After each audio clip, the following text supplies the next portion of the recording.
Si nous aimons Jésus, faisons tout simplement ceci. Gloire. Amen. Nous sommes toujours reconnaissants à notre Dieu pour toutes les occasions qu'il nous offre de pouvoir nous tenir en sa présence et de partager sa parole. C'est une grâce. Et aujourd'hui, le Seigneur nous donne un thème merveilleux qui est tout à fait dans la vision du ministère. Certains l'ont découvert sur les invitations. Pour ceux qui n'ont pas été là la fois passée, lorsque on a parlé du thème, on a donné les invitations, je voudrais rappeler que le thème du jour est ainsi formulé: les couples chrétiens face aux déviations de la sexualité. Les couples chrétiens face aux déviations de la sexualité.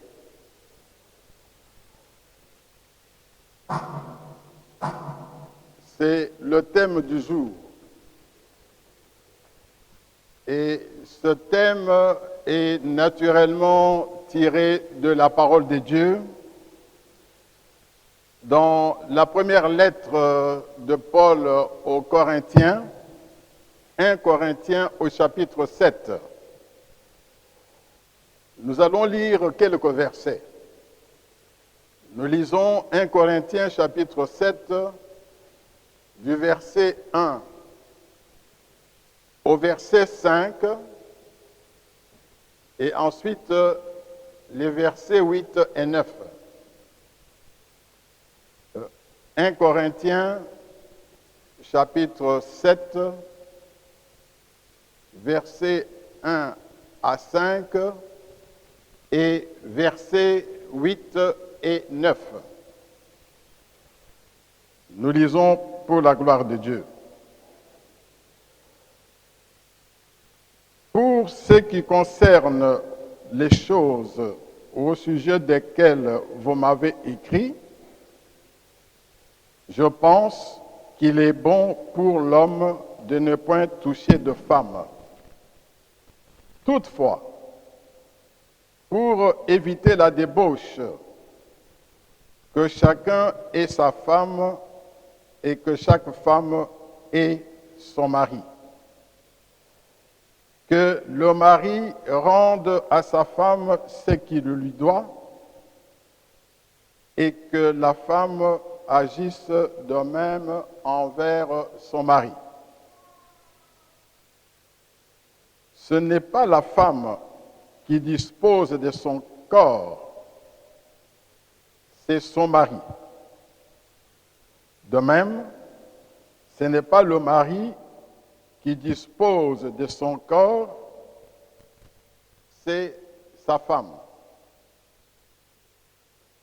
Ne vous privez point l'un de l'autre, si ce n'est d'un commun accord pour un temps, afin de vaquer à la prière.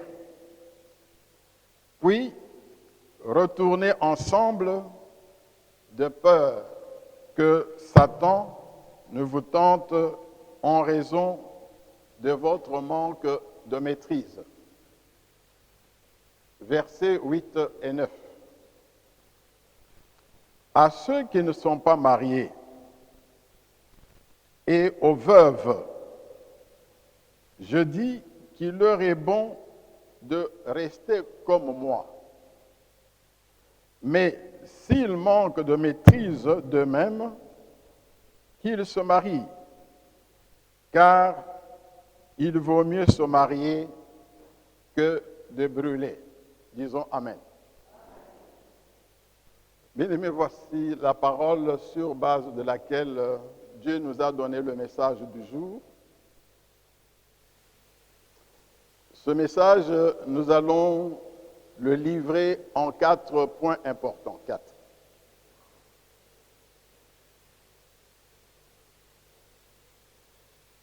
Le premier point, c'est d'abord la présentation du contexte du message.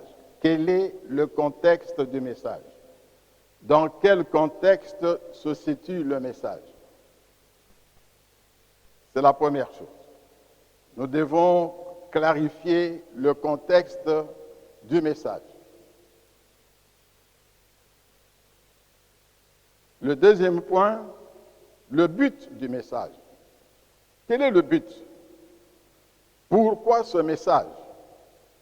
Quel est le but que le Seigneur poursuit à travers ce message qu'il destine à son peuple aujourd'hui?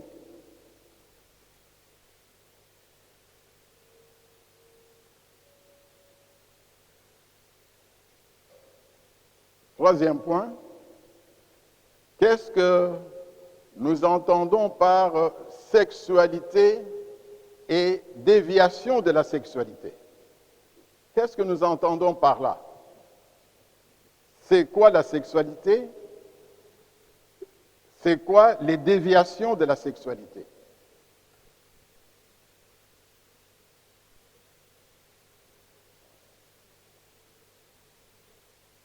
Naturellement, nous aurons à donner quelques exemples de ces déviations pour bien fixer les idées dans ce troisième point.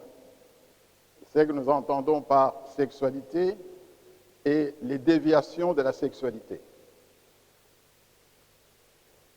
Et enfin, quatrième et dernier point, quelle est la ligne de conduite à adopter? La ligne de conduite à adopter par les couples chrétiens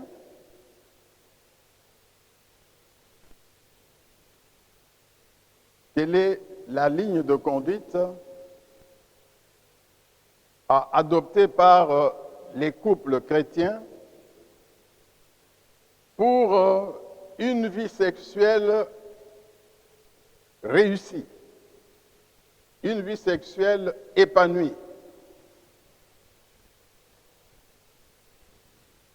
C'est-à-dire une vie sexuelle débarrassée des déviations.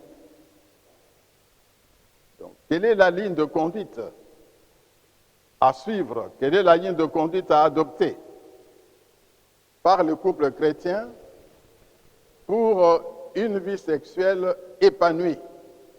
Donc, une vie sexuelle épanouie est celle qui est débarrassée de toute déviation. Amen. Amen, amen. Le contexte du message. Comme nous venons de le lire au premier verset, il s'agit de la réponse que Paul adresse aux chrétiens de Corinthe. Les chrétiens de Corinthe lui avaient posé des problèmes, avaient soulevé des problèmes dans une lettre qu'il lui avait adressée. Donc les chrétiens lui avaient adressé une lettre. Et dans cette lettre, ils avaient soulevé des problèmes. Ils avaient posé des questions. D'ailleurs, à partir du chapitre 7, si vous lisez la Bible, vous verrez qu'à partir de ce chapitre-là, Paul ne fait que répondre aux questions posées par les Corinthiens. Il ne fait que apporter des solutions aux problèmes soulevés par les Corinthiens. Et pour aujourd'hui, dans le texte que nous venons de lire, le problème posé par le chrétien de Corinthe est celui-ci. Il se définit clairement et simplement. Les chrétiens de Corinthe ont posé la question suivante à Paul. Quelles sont les conséquences de la conversion sur la vie conjugale? Les conséquences de la conversion, particulièrement sur la sexualité. Quelles sont les conséquences? En fait, le problème posait concernait le mariage et la sexualité. C'était ça le problème. Le mariage et la sexualité. Lorsqu'on est converti, et ils ont bien explicité leurs problèmes. Mariage et sexualité. Qu'est-ce qu'ils ont dit? Est-ce qu'un couple chrétien converti peut continuer à avoir des rapports sexuels après la conversion? Voilà la question. Est-ce qu'un couple chrétien peut continuer à avoir des rapports sexuels après la conversion? Et les veufs, parce qu'on parle aussi de veufs et de veuves. Est-ce qu'une veuve chrétienne, une veuve convertie, peut se remarier? Nous venons de lire le verset 8 et 9. Paul en parle. Est-ce qu'une veuve chrétienne, un chrétien converti peut se remarier lorsqu'il est veuf? Amen. Ce sont des questions fondamentales. En fait, pourquoi ce genre de questions? Parce que les chrétiens de Corinthe étaient troublés. Ils ne savaient pas quelle était la ligne de conduite à prendre dans leur nouvelle vie de chrétiens. Ils étaient troublés. Pourquoi? Parce qu'à Corinthe, il y avait un mélange de cultures. Il y avait un mélange de cultures. Il y avait des chrétiens d'origine juive qui étaient à Corinthe. Il y avait des chrétiens d'origine romaine. Il y avait des chrétiens d'origine grecque. Ce brassage-là a amené la confusion dans l'esprit des chrétiens qui devaient avoir une seule ligne de conduite. Et à la base, certains considéraient que le corps étant une matière impure, une fois converti, il ne fallait pas l'utiliser. Dites Amen. Donc le corps était considéré comme une matière impure, parce qu'on pêche par le corps, donc on ne peut pas l'utiliser. Vous voyez parfois comment les chrétiens se compliquent la vie. Dites Amen. Parfois les chrétiens se compliquent la vie. Mais les choses de Dieu ne sont pas compliquées, elles sont simples. Et à ces questions-là, il fallait trouver une réponse. Parce que finalement, il y avait deux écoles à Corinthe. Deux. C'est ça qu'il faut retenir. Devant cette confusion, il y avait des chrétiens qui vivaient librement leur sexualité, jusqu'à même à fréquenter des prostituées. Il n'y a pas de problème. Même la conversion ne peut pas empêcher cela.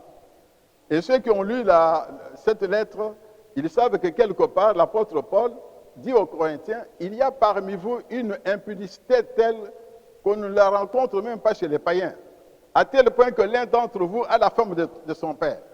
Donc ça, c'était une école.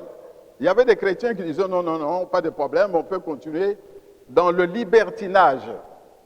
Il y avait un certain libertinage sexuel à Corinthe. À côté de cela, il y avait ceux qui prêchaient l'abstinence totale.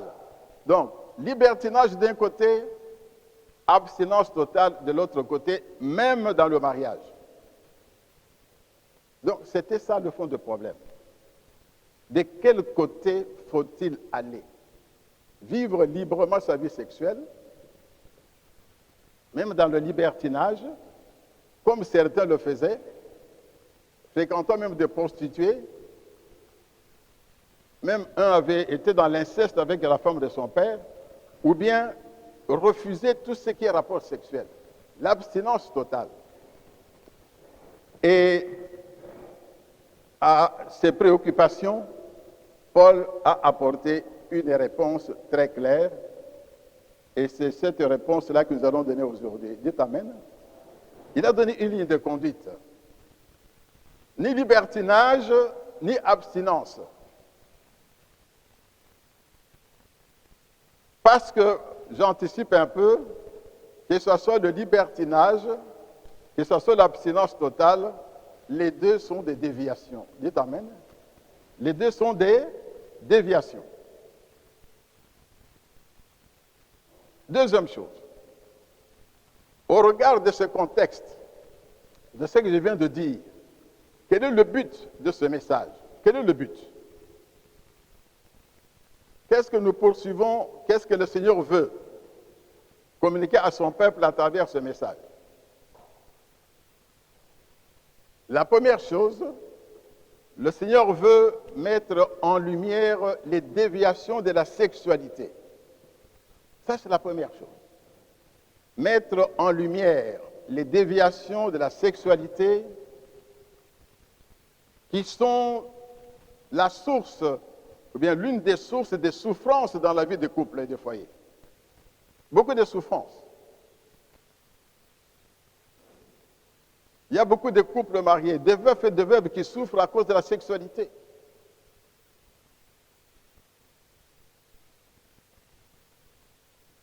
Beaucoup de querelles dans les couples, beaucoup de divisions, beaucoup d'intolérance, des séparations, même le divorce à cause de la sexualité.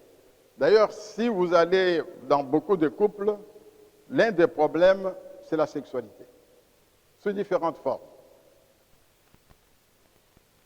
Donc, l'enseignement d'aujourd'hui a pour but, le message pour but de mettre en lumière ces déviations qui sont la source de beaucoup de souffrances dans les couples.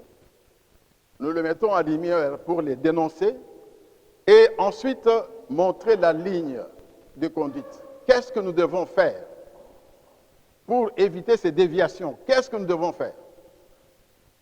Qu'est-ce que Dieu veut?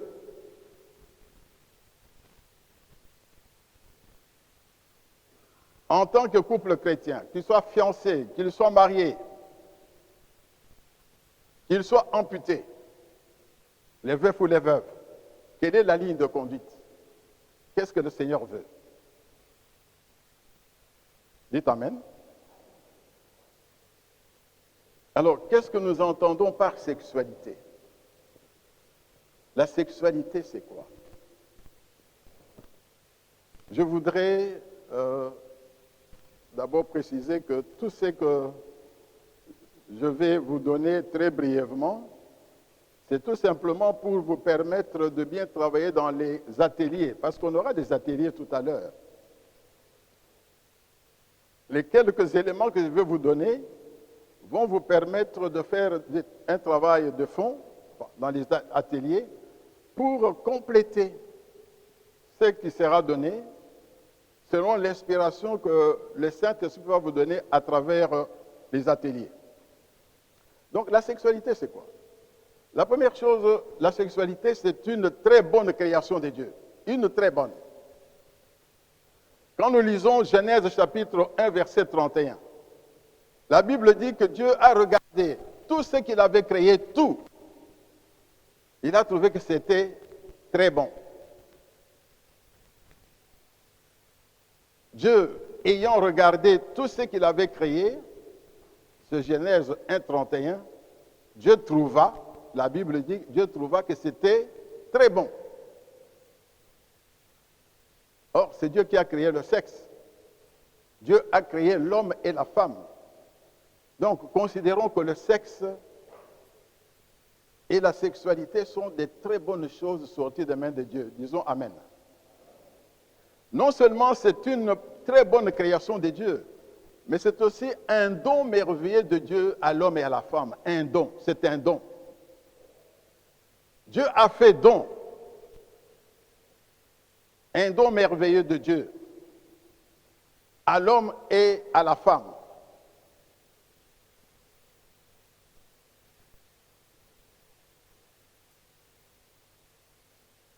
Et ce don consiste en quoi? Ce don, c'est l'attirance mutuelle. L'attirance mutuelle. C'est ça qu'il a mis dans l'homme et dans la femme. L'attirance mutuelle. Il a déposé ça. Il a mis en vous, il a déposé en vous cette capacité-là d'attirer l'autre. D'attirer l'autre sexe. C'est la capacité qu'il a mise en vous. D'attirer l'autre sexe. Naturellement. Dans quel but? Un don merveilleux de Dieu consistant dans cette attirance mutuelle entre l'homme et la femme pour deux raisons essentielles. En vue du bonheur commun. C'est la première raison. La sexualité a comme premier but le bonheur commun. Ça veut dire quoi le bonheur commun? C'est-à-dire qu'à travers la sexualité, le couple doit s'épanouir. Le couple doit être dans la joie. Il doit trouver du plaisir dans la sexualité. Le couple doit trouver son équilibre grâce à la sexualité. C'est le premier objectif de Dieu. D'ailleurs, lorsqu'Adam a vu Ève, la Bible dit, voici cette fois celle qui est l'os de mes os. Il était heureux. Voilà le premier but.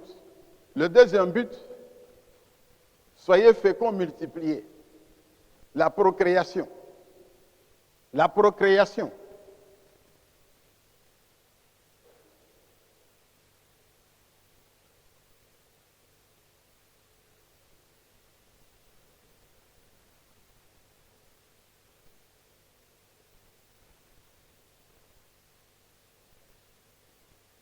Avoir des enfants. Soyez féconds, multipliés. Et pour mieux comprendre la sexualité, son expression est multiple. La sexualité s'exprime de différentes façons. Elle est vécue de différentes façons. La sexualité peut être vécue dans les pensées. Dans les pensées. Dites Amen. Les pensées. Personne ne le voit.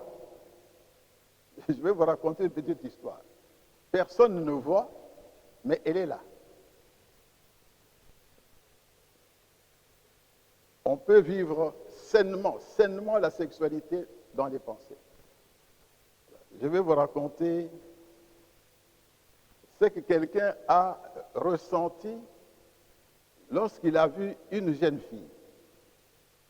Je ne cite pas le nom de ce monsieur-là. Dites Amen. Imaginez-vous quelqu'un qui va en mission à Bruxelles. Il est en mission à Bruxelles. Un monsieur sérieux. En mission, de service. Avec une enveloppe. On lui a confié une enveloppe avec de l'argent, de devises. Allez donner à une dame qui est là avec sa fille aux soins. Ils sont aux soins là-bas. Allez donner l'enveloppe. Le monsieur prend l'enveloppe. Je vais donner l'enveloppe. Il arrive là où habitait la dame. Il se signale, je suis tel, je suis arrivé de Kinshasa, j'ai une enveloppe et tout ça. La dame descend pour recevoir l'enveloppe. Et quelques secondes après, derrière la dame, il y avait une personne. Une jeune et belle personne. Le monsieur, là, très intelligent. Les pensées ont commencé à tourner directement. Il dit, en tout cas, comment je vais faire pour m'approcher de celle-là? Comment je vais faire? Dites Amen. La sexualité en marche. Donc, le regard ont dépassé la maman pour regarder celle qui était derrière. Dites Amen. C'est ça la sexualité. Les pensées ne sont plus tranquilles. Lorsqu'on a découvert celle qui convient, on cherche par tous les moyens à l'atteindre. C'est déjà un pas dans la sexualité. Rechercher l'autre. Rechercher l'autre. Sans que l'autre même le sache. Vous savez qu'il y a des gens qui font des tours ici. Mais j'avais vu cette fille-là telle part, mais où est-ce que je peux la voir? Des gens qui cherchent à se marier, qu'est-ce qu'ils font? C'est ça qu'ils font. Ils cherchent dans les pensées. Et cette pensée-là était très bonne. Parce que ce monsieur-là et cette jeune dame-là ont aujourd'hui 43 ans de vie commune. Dites Amen. Dites Amen. C'est une sexualité positive. Il y a des pensées positives. On veut du bien. On a une pensée, s'approcher de l'autre. On est attiré par l'autre. parce que ce monsieur très sérieux était attiré. Il était captivé. Le vrai mot, c'est celui-là. Il était captivé. Il a dit, non, je ne vais pas rentrer à Kinshasa sans avoir trouvé moyen de rencontrer cette personne-là. Alors, il a inventé quelque chose. Sans parler à l'autre. Il dit, bon, madame, voici votre enveloppe. De fait, madame, je suis à tel hôtel. Je souhaiterais vous offrir quand même un verre. On ne peut pas se voir comme ça. J'ai invité la maman pour que la maman vienne avec celui qui était derrière. Dites amen. Dites amen. La maman était honorée pour venir à mon hôtel. J'étais à l'hôtel tel part. Venez, madame. Bon, venez, madame, je vous attends. Je n'ai pas dit à elle seule, je globalisais. Donc, la sexualité, c'est d'abord ça, dans la pensée. Elle est née dans la pensée. Elle peut être dans le regard, un regard fort. L'autre sent à travers le regard que il y a quelque chose qui ne va pas ici. Dites amen. Je vous parle des choses que vous connaissez. Des choses que vous connaissez. Il y a des regards qui parlent, des regards qui sont des flèches. Est-ce que tu as vu ma flèche? Est-ce que tu as entendu? Est-ce que... Dites amen. Est-ce que parmi vous, s'il n'y a pas eu des gens qui ont des regards comme ça? Dites amen. Nous sommes dans des choses pratiques. C'est ça la sexualité. Une parole. Une seule parole. Vous savez qu'il y a une parole qui fait tourner parfois les cœurs des jeunes filles. Elle dit, mademoiselle, surtout celles qui s'attendent à être mariées. Mademoiselle, vraiment, c'est la première fois que je vois une fille comme ça. Elle va faire des songes toute la nuit. On m'a dit. Dites amen. Elle va faire même des cauchemars.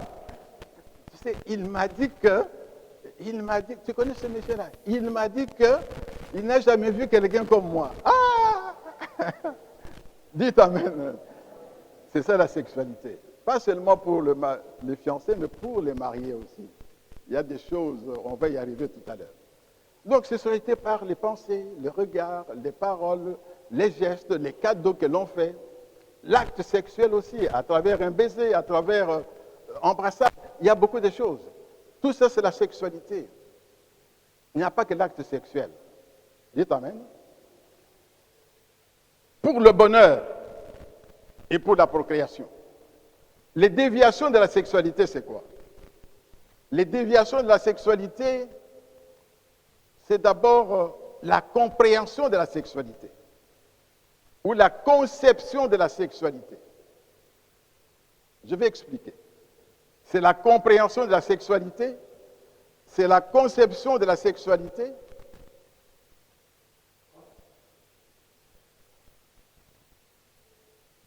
c'est le comportement sexuel,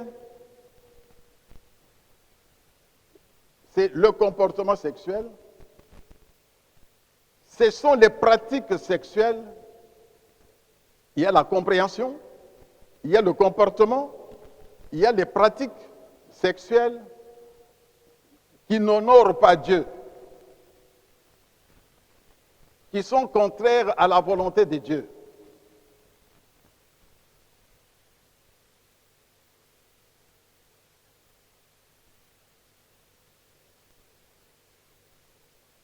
C'est à la fois la conception ou la compréhension de la sexualité, c'est aussi le comportement sexuel et les pratiques sexuelles qui n'honorent pas Dieu, qui sont contraires à la volonté de Dieu. Parce que, bien aimé dans le Seigneur, la sexualité commence par les pensées, la façon dont tu la reçois.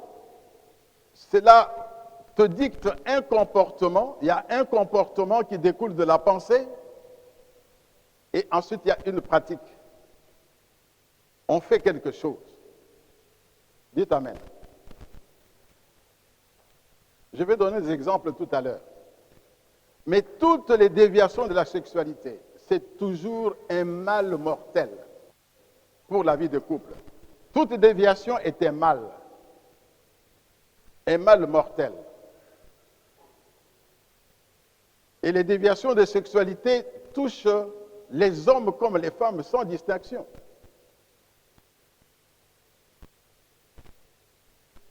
Ce n'est pas réservé aux hommes, ce n'est pas réservé aux femmes. Tout le monde peut tomber dans les déviations. Tout le monde peut tomber dans les déviations. Pourquoi? Parce que les déviations de la sexualité sont enracinées dans notre nature pécheresse. C'est la première raison. Dans notre chair. C'est enraciné. Et nous savons que notre chair, c'est la poussière qui est la nourriture du diable. Le diable mange notre chair. Il mange là-dedans. Il trouve la matière là-dedans. C'est de la poussière qui est la nourriture du diable. Le diable aime la chair. Dieu lui a dit au commencement, tu ne mangeras que la poussière. Tu vas ramper, tu mangeras la poussière. C'est le corps humain, corrompu par le péché. Et tout le monde ressent le mal en lui. Comme l'apôtre Paul dit, le bien que je dois faire, je le connais. Je sais quel est le bien que je dois faire. Mais je fais le mal que je ne veux pas. Parce que je vois dans mes membres une loi contraire. On fait ce qu'on n'aime pas. Deuxième raison, c'est parce que ces déviations sont enracinées dans le mode de vie du monde. Le monde qui nous entoure vit dans des déviations. Il n'y a pas que notre chair. Il n'y a pas que nous qui sommes concernés. Mais nous sommes aussi victimes du monde qui nous entoure. Or, le monde qui nous entoure, ce monde est corrompu. Il est corrompu par le péché. Nous voyons ce qui se passe. Comment on est en train de banaliser les déviations. Regardez dans les pays occidentaux. Tout ce qui est comme déviation, c'est incroyable. C'est incroyable. Un homme qui veut être en même temps femme, on fait une opération où il passe d'être homme pour être une femme, où il passe d'être femme pour être un homme, n'importe quoi.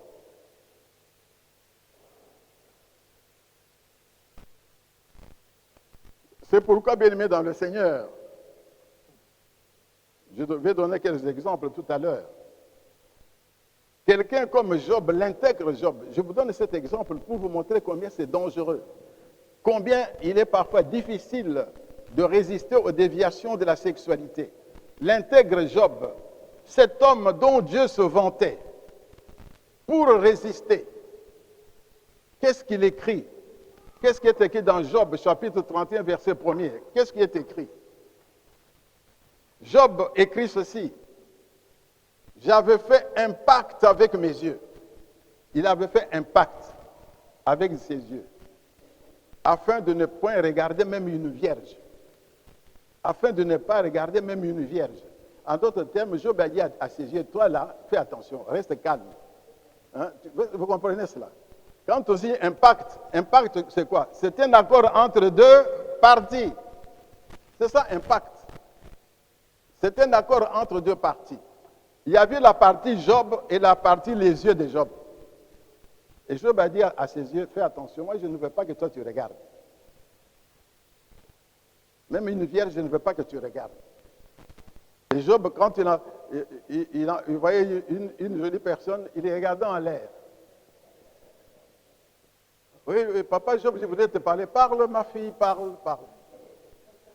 Les yeux disent non. Qu'est-ce que tu m'as dit? Je ne peux pas regarder une vierge, alors je regarde ailleurs. Dites Amen. Et regardons les belles femmes comme Job, en regardant en l'air. Ne faisons pas comme certains qui disent, bon, ça va, oui. On regarde comme ça, là. C'est comme si on avait peur. C'est-à-dire qu'il faut que les yeux se promènent. Les yeux couvrent tout l'horizon. La personne est là, tu ne vois pas la personne, mais les yeux couvrent l'horizon. Et quand la personne parle, elle dit, j'ai échappé belle. Dites Amen. Dites Amen. Vous savez qu'il y a un bien-aimé dans la foi, un bien-aimé, un des enfants, mes enfants spirituels. Un jour, je parle avec lui. Parce que je sentais qu'il était devenu rétrograde, vraiment rétrograde. Il m'a dit, mais qu'est-ce qui t'arrive? Je dis, papa, là où je travaille, là, parce que je savais qu'il y avait ceux qui n'allaient pas. Il y avait dans les bureaux à côté une jeune fille. une beauté a coupé le cœur, a coupé le souffle. Papa, je confesse, je ne pouvais pas résister devant une telle beauté. Vous comprenez cela? Papa, je confesse, je ne pouvais pas résister devant une telle beauté. Il a péché par où? Par les yeux. Dites Amen. Mais Job, lui, avait trouvé une solution. Je vous ai déjà raconté l'histoire d'un serviteur de Dieu. Je vous l'ai déjà raconté. Le responsable d'une grande église ici à Kinshasa, que j'ai vu, parce qu'on m'a demandé d'aller le voir. Il cachait sa deuxième femme quelque part et son épouse l'a su. Et quand l'épouse disait, non, écoute, toi tu es comme serviteur de Dieu, tu conduis les hommes, tu conduis. Il dit à sa femme, moi je ne suis pas Jésus. Je ne suis pas Jésus. Dites Amen. Dites Amen. Il n'y a que Jésus qui n'a pas péché. En d'autres termes, le serviteur de Dieu se donnait l'autorisation de pécher. Pas n'importe quel péché. Garder une deuxième femme quelque part. Il y a beaucoup de choses. Je disais que les déviations sont d'abord dans la conception, dans la compréhension. Je vous donne quelques exemples assez rapidement. Dans la conception, lorsque quelqu'un est convaincu que le sexe sert à faire des enfants, la procréation. Je veux me marier pour avoir des enfants. Mais il y a quelque chose qui manque, de très très important. Donc, pour cette façon de comprendre les choses, qu'est-ce qui est essentiel? C'est l'acte sexuel. C'est l'acte sexuel. C'est la procréation. L'acte sexuel, c'est tout. En d'autres termes, je vais bien vous expliquer cela. Celui qui ne pense qu'à avoir l'acte sexuel ou faire l'amour, comme on dit, rien que pour avoir des enfants, ce sont parfois des gens qui calculent les bonnes dates. Les bonnes dates. Quelles sont les bonnes dates? Ils sont préoccupés par cela. Pour avoir des enfants, quelles sont les bonnes dates? En d'autres termes, ils laissent de côté la partie plaisir sexuel que Dieu veut. Dieu veut cela. Dieu a donné le sexe pour que l'homme en tire le plaisir, le plus grand plaisir possible. Je disais tout à l'heure qu'il faut, par l'acte sexuel ou la sexualité en général, on tire un certain plaisir. Il y a une certaine joie, il y a un épanouissement, il y a un équilibre que l'on trouve. Mais lorsqu'on privilégie seulement la procréation, on assiste dans certains couples ce que j'appelle des films muets. Vous savez, les films muets, ça veut dire quoi? Vous êtes au lit, vous vous occupez de l'acte sexuel, vous ne parlez pas, vous ne dites rien, il n'y a pas de préalable, rien. Donc, vous passez à l'essentiel. C'est comme si vous allez au restaurant, vous dites, est-ce que vous prenez une entrée? Non, il n'y a pas d'entrée. De dessert, non, il n'y a pas de dessert. Donnez-moi seulement le plat principal. Donc, tout le reste, là, vous laissez de côté. Et souvent, c'est très malheureux parce qu'il n'y a pas de goût dans ce que l'on fait. Il n'y a pas de caresse, il n'y a pas d'embrassade, il n'y a pas de paroles pour préparer l'atmosphère, l'ambiance. Parce que quand on est au lit, il faut aussi préparer l'ambiance. Et je parle aux couples qui sont mûrs. Même après l'acte sexuel, il faut continuer à parler. Il faut dire peut-être faire un compliment à l'autre. En tout cas, aujourd'hui, mais c'était formidable. C'était formidable. En tout cas, c'était très bien. C'était quelque chose de merveilleux aujourd'hui. En tout cas, gloire à Dieu. Qu'on se sente bien au lit, il faut parler. Mais quand vous êtes là comme une brute, en train de chercher des enfants, pas de paroles, pas de caresses, pas de baisers, c'est une déviation. Dites Amen. C'est une déviation. Il n'y a pas de plaisir, il n'y a pas d'épanouissement. À partir du moment où votre sexualité exclut l'épanouissement des individus, il y a déviation. Il y a déviation. on fait des films muets. Dans beaucoup de couples, il y a des films muets. On se contente de l'acte sexuel, on ne se parle presque pas, il n'y a pas d'embrassade, il n'y a pas de caresses, il n'y a rien. Une autre déviation dans les pensées, ça c'est une épouse chrétienne qui a eu à en parler même avec ma chérie, maman Karen. Voilà ce que son mari lui dit. Parce que c'était une épouse qui caressait son mari au lit et tout ça. Et alors le mari lui dit, mais ce que tu fais là, tu me touches ici, tu me touches là, mais ce n'est pas spirituel, ce n'est pas spirituel, ce n'est pas... Mais qu'est-ce qu'il y a de spirituel là-dedans? Dites Amen. Dites Amen. Mais la femme caressait son mari, donnait des bisous, touchait à gauche et à droite et tout ça. Nous venons de le lire. Ce n'est pas la femme, l'homme qui dispose de son corps, mais c'est la femme. Ce n'est pas la femme qui dispose de son corps, mais c'est le mari. C'est ce qui est écrit. Alors, la femme s'occupe de son corps. S'occupe de son corps. Alors, le mari, que je connais, que nous avons bien connu, il dit, mais ce que tu fais là, ce n'est pas spirituel. C'est pas spirituel, c'est pas... Mais qu'est-ce que... Donc, dites Amen. Alors, la maman raconte au maman, elle dit, mais je ne sais plus comment faire là-bas à la maison. Quand je le touche, ce n'est pas spirituel. C'est pas spirituel. La spiritualité, c'est aussi bien faire l'amour. Dites Amen. Dites Amen. C'est ça qui fait plaisir à Dieu. Lorsqu'on voit que vous êtes joyeux, vous êtes dans la joie, que vous êtes emballé, que tout va bien, vous vous sentez bien l'un de l'autre, bien l'un avec l'autre, c'est cela. C'est cela. Ce n'est pas dans la pensée de ce frère, un frère bien, converti et tout, mais jusqu'à être spirituel au lit à ce point-là, non, ce n'est pas normal. En d'autres termes, il y a même parfois des personnes, ça je l'ai entendu il y a longtemps, lorsque c'est la femme qui prend l'initiative d'acte sexuel, cette fois-là n'est pas bien. Comment est-ce qu'elle commence à prendre l'initiative comme ça? Donc ça c'est une tendance à la prostitution. Elle risque d'aller me tromper. Hein?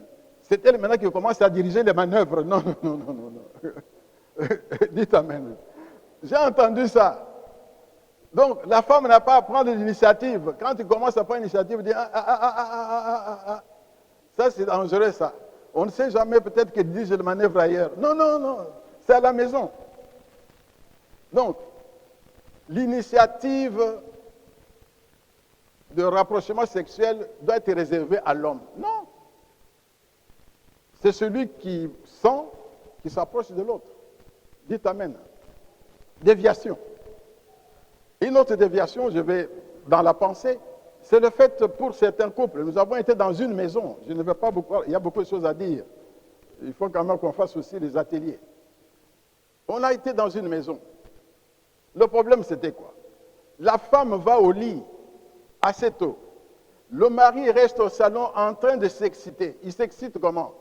Il met des films pornographiques. Donc, pour s'exciter, il faut passer par la pornographie. Il regarde des films, il regarde des images, et quand il est excité, alors à ce moment, il va au lit.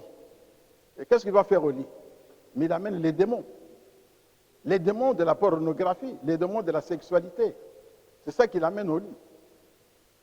Ce sont les démons qui l'amènent. Et à ce moment-là, il va juste pour se satisfaire de ce qu'il a été fortement emballé par les images qu'il a vues.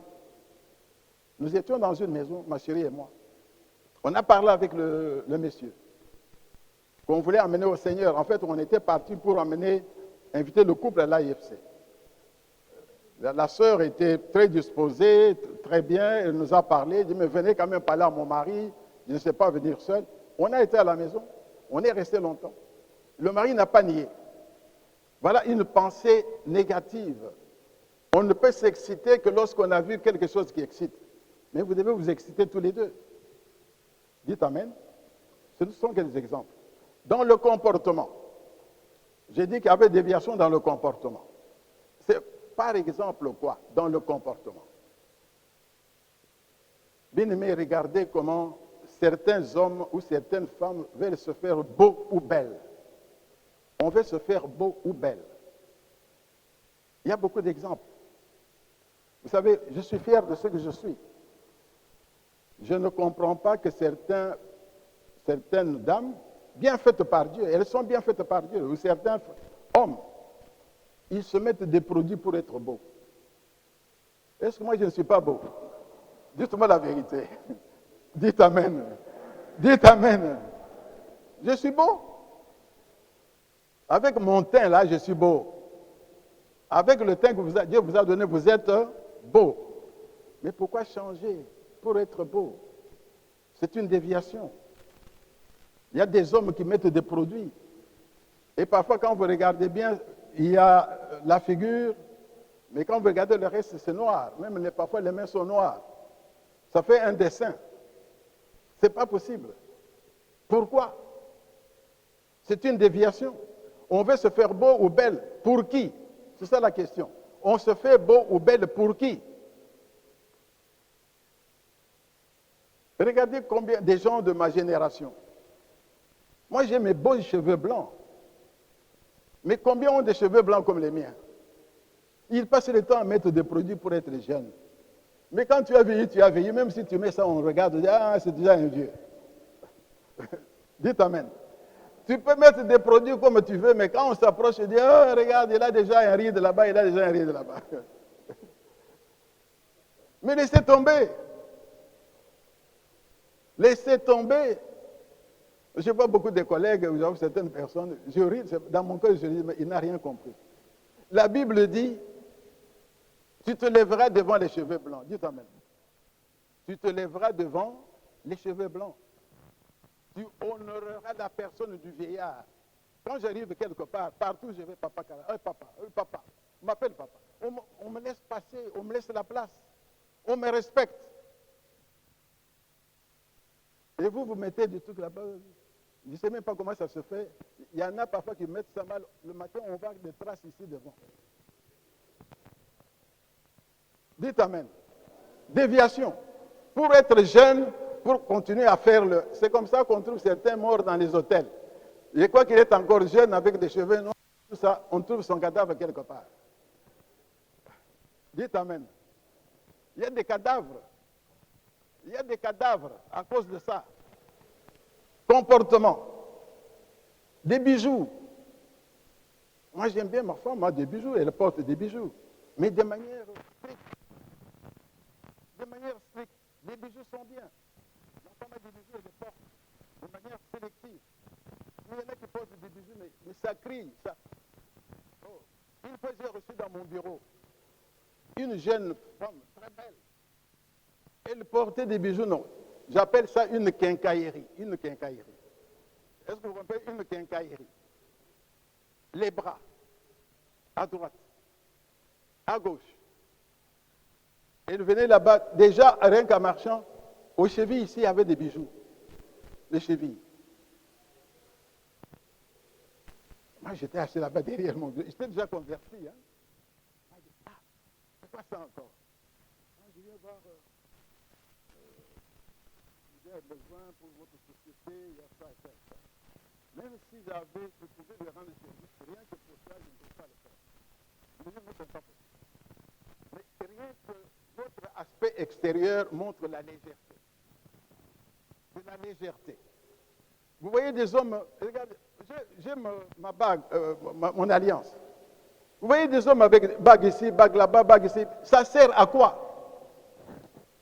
Ça sert à quoi? C'est pour attirer. Quand il est au bureau, il a ça. Quand une femme entre, une femme légère, il dit, ah, ce type-là a beaucoup d'argent. Tu as vu les bagues qu'il a? Tu as vu sa montre? Tu as vu, il avait une chaîne. Il y a même des hommes qui mettent une chaînette là-bas. Je vous ai déjà dit ça. J'ai vu certains collègues au bureau à l'époque. À droite ici, il a une chaîne. Alors pendant qu'il signe, ça fait tchac, tchac sur le bureau, tchac, tchac, tchac, tchac sur le bureau, tchac. Et puis, il est parfumé, parfumé. Moi, je ne me parfume jamais, jamais. Je n'aime pas ça. Elle a des parfums. J'ai fait l'aftershave, oui, ça peut être parfumé. Mais sur mon corps, je n'ai jamais aimé ça. Mais parfumé, je n'ai jamais aimé ça. Mais tu passes à côté d'un homme, tu sens comme si c'était une femme. Tu dis, mais est-ce que c'est une femme qui vient de passer ou bien c'est un homme? Parfumé, parfumé. Ce n'est pas normal. Déviation de la sexualité. On veut être comme une femme. Ne le faites pas. Dites Amen. Et notre comportement sexuel qui n'est pas bon, c'est les embrassades. Vous voyez quelqu'un qui salue une femme. Ah, bonjour madame. Si la femme lui plaît, il garde la main. Ah, bonjour. Ah, ça va. Comment ça va? Mais laisse la main de la femme, qu'est-ce qui se passe? On dirait que c'est devenu de la colle. C'est devenu de la colle. Il est collé là-bas. Il est collé. Il tient la main comme ça. Mais laisse tomber, qu'est-ce qui se passe? Les jeux de main. Les jeux de main. Il y en a qui font ça. Ce n'est pas possible. Ou bien embrassade facile. Ah, bonjour. On embrasse tout le monde. Il y a beaucoup de légèreté dans ces embrassades-là. Beaucoup de légèreté. Il n'y a aucune profondeur. Aucune. Aucune. Des paroles légères. Il y a dans certains milieux, vous entendez certaines femmes qui parlent, ou certains hommes, des paroles qu'on appelle ambiguës. Des paroles à double sens. Adressées à quelqu'un. Vous sentez qu'il y a quelque chose qui ne va pas là-dedans. Des paroles légères. Des regards insistants. Vous savez, il y a des gens qui peuvent regarder comme s'ils étaient hypnotisés. Vous voyez, les Indiens, ils ont les cobras là. Quand vous regardez le cobra comme ça, vous pouvez être hypnotisé, vous ne pouvez plus regarder ailleurs. Il y a des gens comme ça, qui regardent. Vous passez. Même s'il a des lunettes, il peut même ajuster des lunettes pour bien voir. C'est pas possible. C'est pas possible. C'est comme ça que même sur la route, il est en train de conduire. Il n'est pas en train de mettre dans un arbre parce qu'il est en train de regarder ailleurs. Ce n'est pas normal. Déviation de la sexualité. Dans le comportement. Dans le comportement. Un comportement qui n'est pas normal. Je passe rapidement aux pratiques. Je donne seulement quelques exemples. Dans les pratiques, il y en a beaucoup. Des pratiques sexuelles, nous les connaissons. L'adultère, c'est répandu. L'adultère, la polygamie. Même des bien-aimés qui ont suivi les enseignements ici. Il y en a aujourd'hui qui ne viennent plus à l'AIFC parce qu'ils ont 2 femmes. Il y en a dans l'AIFC qui ont suivi les enseignements, qui sont tombés dans la polygamie, qui vivent avec 2 femmes, qui ont des enfants, ou qui ont retrouvé des situations anciennes qu'on ne voit plus. Des bien-aimés qui étaient avec nous, qui sont partis parce qu'entre-temps, il a fait un enfant ailleurs, il ne sait plus revenir. Il ne sait pas se repentir. Il peut revenir, il peut se repentir, mais il y en a qui ne peuvent plus. L'inceste, c'est très courant. L'inceste, c'est très courant. J'avais un de mes anciens étudiants à l'UNIKIN, qui est devenu après, qui nous a rapprochés spirituellement. Qu'est-ce qu'il me racontait? Quand il quittait le campus pour aller passer le week-end en famille, sa maîtresse, c'était sa grande sœur. Sa maîtresse. Une demi-sœur, mais sa grande sœur. La fille de son père. Il allait là-bas, mais c'est cette femme-là. On dit, oh, c'est sa sœur, mais c'était sa maîtresse.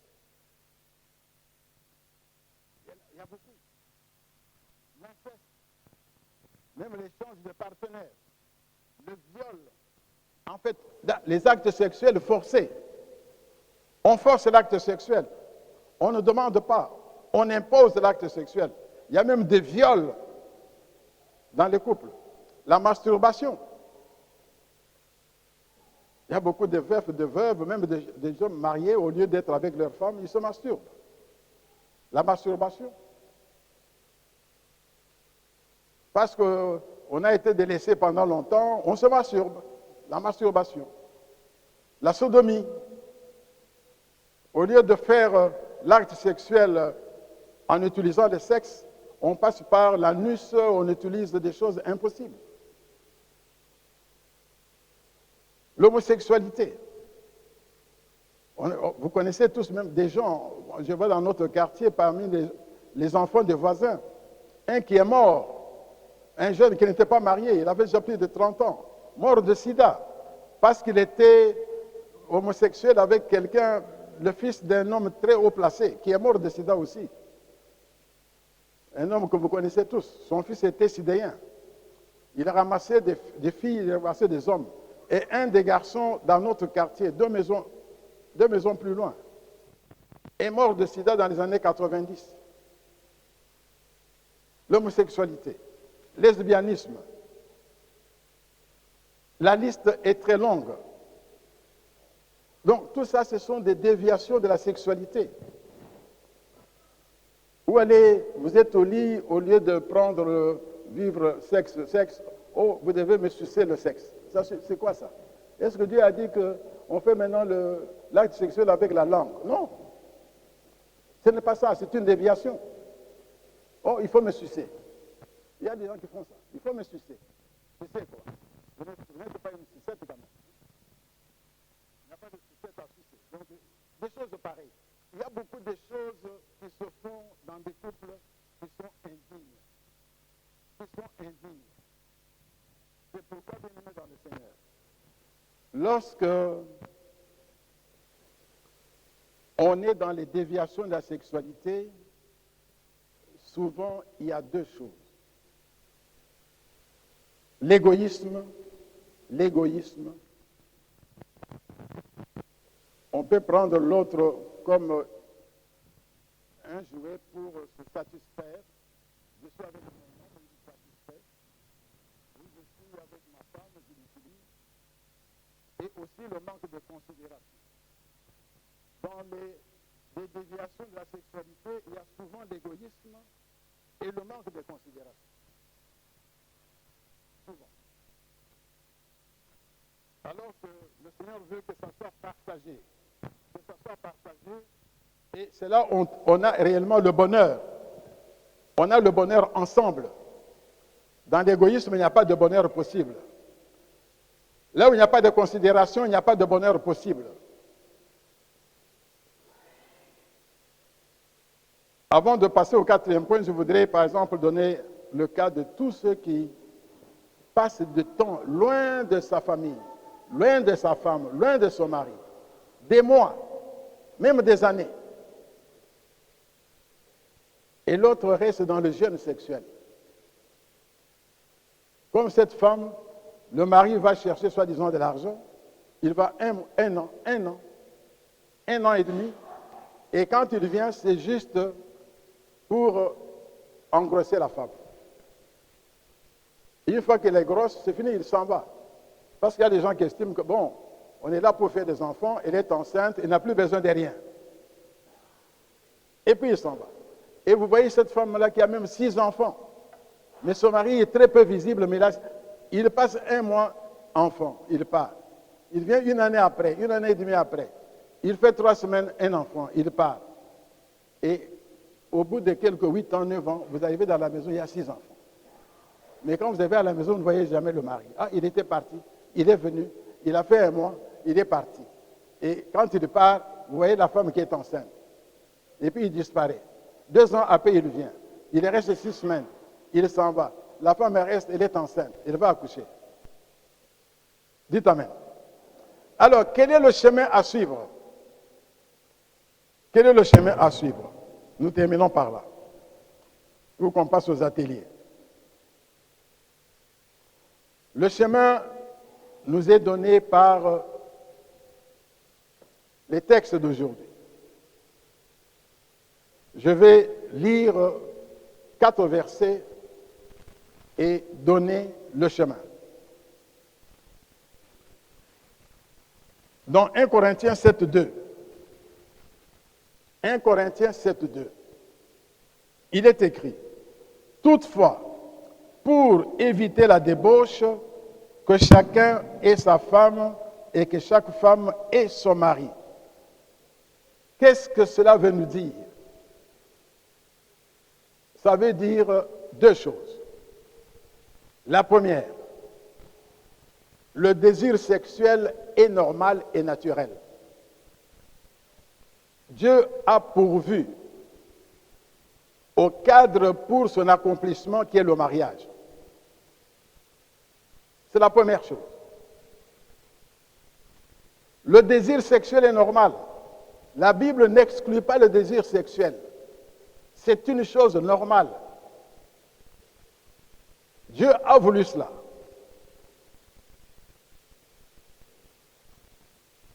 Mais ce désir sexuel, Dieu l'a encadré.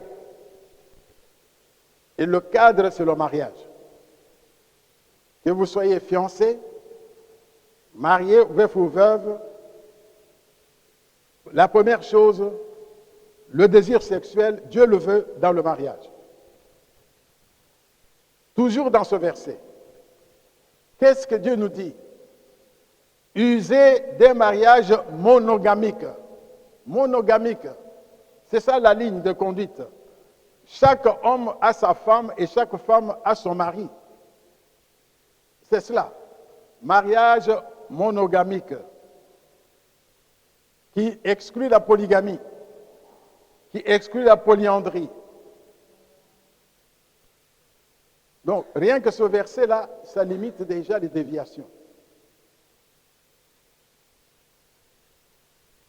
Désir sexuel dans le mariage, pas n'importe quel mariage, mariage monogamique. Et c'est ça, honorer sa sexualité. On honore la sexualité lorsqu'elle est vécue dans le mariage et dans un couple monogamique. C'est la première chose. Première directive que Dieu donne. Si on peut se contenter de cela, n'avoir les rapports sexuels que dans le mariage monogamique, on ferait déjà beaucoup de progrès. Verset suivant. Que le mari rende à sa femme ce qu'il lui doit. Donc, 1 Corinthiens 7:3. Que le mari rende à sa femme ce qu'il lui doit et que la femme agisse de même envers son mari. 1 Corinthiens 7:3. Ça veut dire quoi? Ça veut dire 1. Que l'homme et la femme ont des droits et des devoirs sexuels égaux. Ils ont des droits et des devoirs sexuels égaux.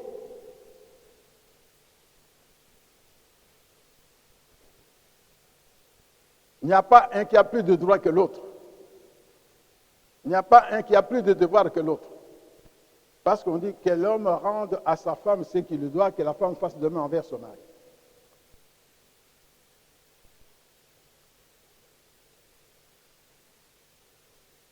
Cela signifie en d'autres termes que ton devoir, c'est quoi? Chercher la satisfaction sexuelle de l'autre. Tu dois être conscient de tes devoirs. Tu as des droits, oui, mais tu as aussi des devoirs. Le devoir que vous avez, c'est quoi? C'est de rechercher la satisfaction sexuelle de l'autre.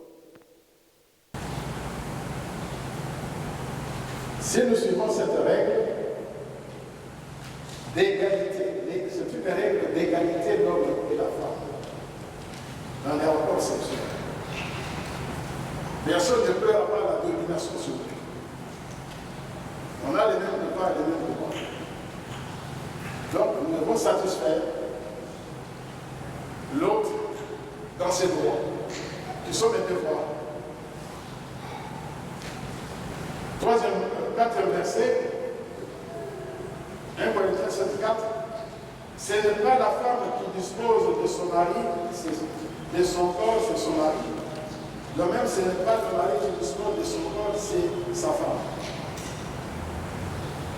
Troisième règle, une sexualité épanouie impose le don mutuel. Le don mutuel. L'homme se donne librement à son mari et le mari se donne librement. L'appartenance mutuelle. L'appartenance mutuelle ou le don mutuel. L'appartenance mutuelle ou le don mutuel.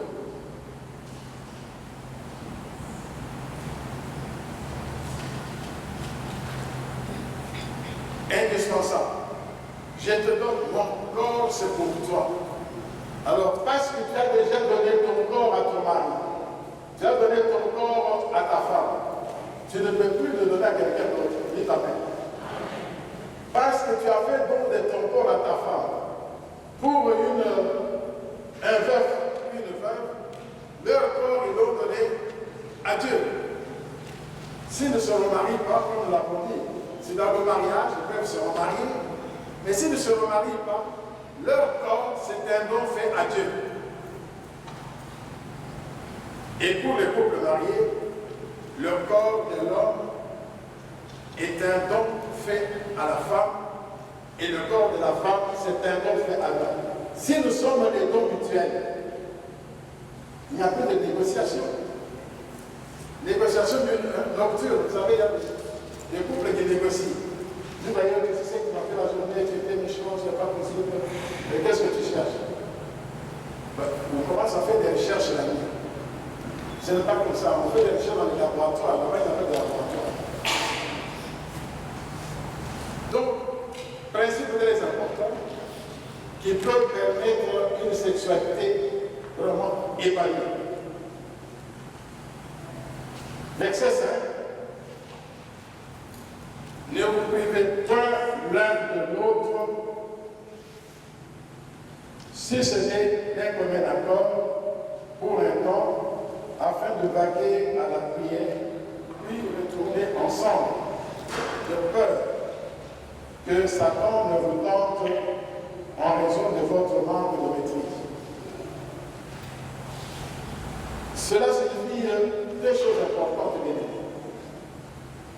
Je dis, dans ta vie sexuelle, tu ne peux pas te refuser à l'autre. Ne pas se refuser à l'autre, ça veut dire quoi? Ne pas imposer le jeûne sexuel. On ne peut pas. Ne pas imposer le jeûne sexuel. Se refuser à l'autre, non, ça ne va pas, je ne peux pas, je ne peux pas. Parfois sans raison.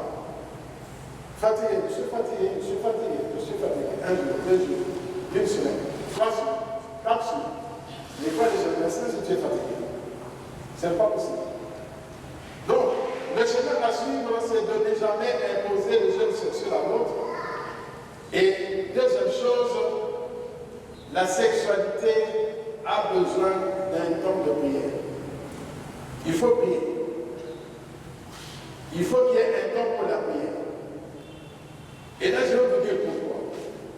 Si ce n'est pas dans la Bible, le temps de prière. Bien aimé dans le Seigneur, je voudrais que vous sachiez que une sexualité épanouie, c'est l'œuvre du Saint-Esprit. C'est l'œuvre du Saint-Esprit. Écoutez-moi bien. C'est l'œuvre du Saint-Esprit. Si vous êtes un homme de prière, si vous êtes une femme de prière, remplie du Saint-Esprit, dites Amen. Dites Amen. Vous savez que le Saint-Esprit fait des miracles. Vous pouvez dormir. Vous êtes rempli du Saint-Esprit. Le Saint-Esprit peut vous montrer dans les rapports sexuels avec votre mari, avec votre épouse. Je ne vous parle pas de la théorie. Il vous montre qu'en ce moment, il faut passer à autre chose. Pourquoi tu es en train de dormir et il te réveille? Quand il te réveille, il te donne tous les désirs. Et quand tu regardes à côté, il dit, ce désir, le Saint-Esprit m'a parlé, qu'est-ce que je dois faire? Et vous constatez que l'autre ne dort pas profondément. Dieu lui a donné un sommeil léger pour être sensible au préalable. Et dès que le préalable commence, le Saint-Esprit agit. Et vous êtes au ciel du ciel. Dites Amen. Le ciel sur terre. Dites Amen. Faites ça. Priez pour votre sexualité. Et ayez la vie de prière. J'insiste bien, ayez la vie de prière. Recherchez chaque jour la plénitude du Saint-Esprit. Vous verrez que vous allez chanter toutes les louanges de Dieu en vous appliquant. Et quand vous avez fini, vous allez parler de ce formidable. Vous allez être épanoui, vous allez avoir un sommeil profond en disant Seigneur, merci parce que tu nous as donné un bon moment ensemble. Que Dieu bénisse sa parole. Amen.